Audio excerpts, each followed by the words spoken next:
I know she said it's alright, but you gon' make it up next time. I know she knows it's not right. There ain't no use in lying. My name is Debbie Young, and I'm the blogger from Debbie Does Raw. I also write a new blog called Grass Fed Mama. And that sounds sort of schizophrenic, but about 4 years ago I found out that I have a form of leukemia called chronic lymphocytic leukemia, and what it means is there's too much white blood cell activity as opposed to normal. So normal would be about 10,000 or less, and when I first got diagnosed mine was at 17,000. It can kill you. My prognosis that I was given, even though I was told my markers were good, was 7 to 10 years. At the time, my daughter was in kindergarten, and you know, that's not enough for me. So I decided to look for alternative healing. I discovered Chris Carr from Crazy Sexy Cancer, and she promoted vegan raw juicing, things like that, meditation, yoga, different healing modalities. And the whole idea of living with cancer and living a happy, joyous life and enjoying every moment. And that really spoke to me. So I did some research, and about October of 2007, I switched to a raw food diet, predominantly. After about a couple months of that, my blood actually got worse, and it went up to 29,000, which is about triple normal white blood cell count. Until then,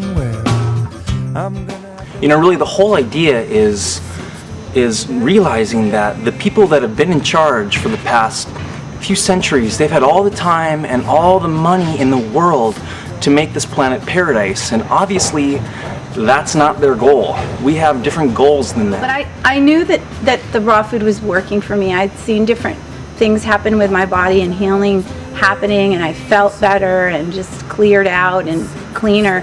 So I went ahead and kept going on, and in March of 2008 my blood count went down to 16,000, which was actually better than when I first arrived at the oncologist.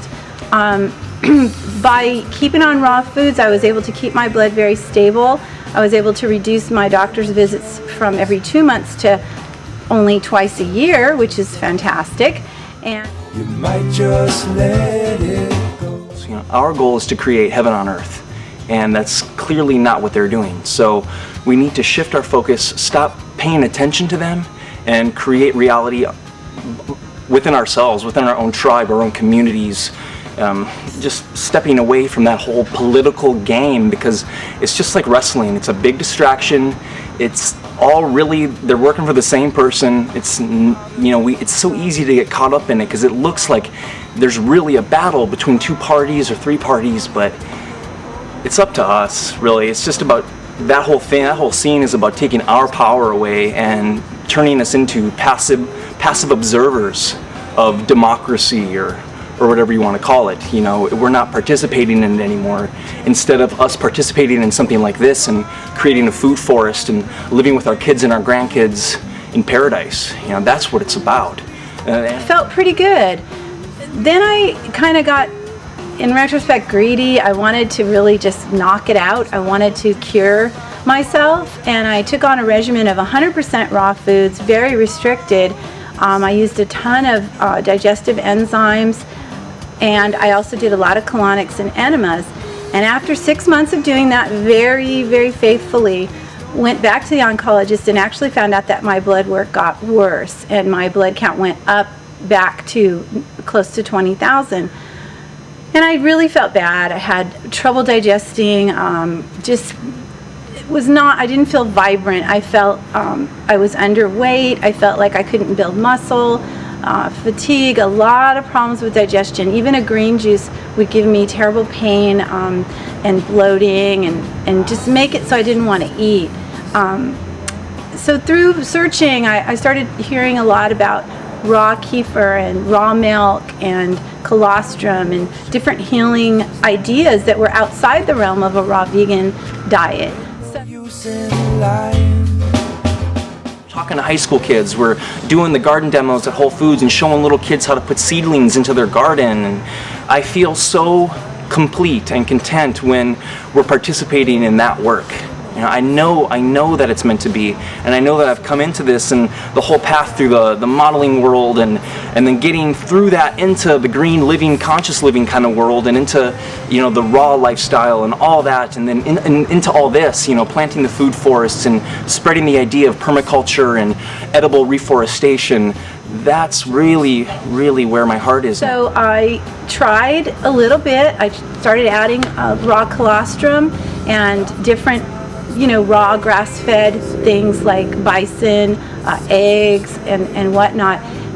Within about 6 months, I gained 5 pounds of muscle. I felt much better. My digestion completely healed, and I was able to see my blood count go back down in the right direction. You know, really the big shift for me was really two things. It was gardening, and, you know, the idea of like spiritual gardening, reconnecting to Mother Nature through gardening and working with plants and developing an ecosystem in the backyard, and creating a little magical bubble of life and fertility and attracting more animals. That was a big shift for me. And another shift was using conscious commerce as a way to create change. You know, using capitalism as a tool, instead of thinking that capitalism is destroying the planet. In its modern form, obviously it is, but I think in the new version, people are going to see that it's more beneficial to do, you know, the green capitalism, bring real conscious products to the marketplace.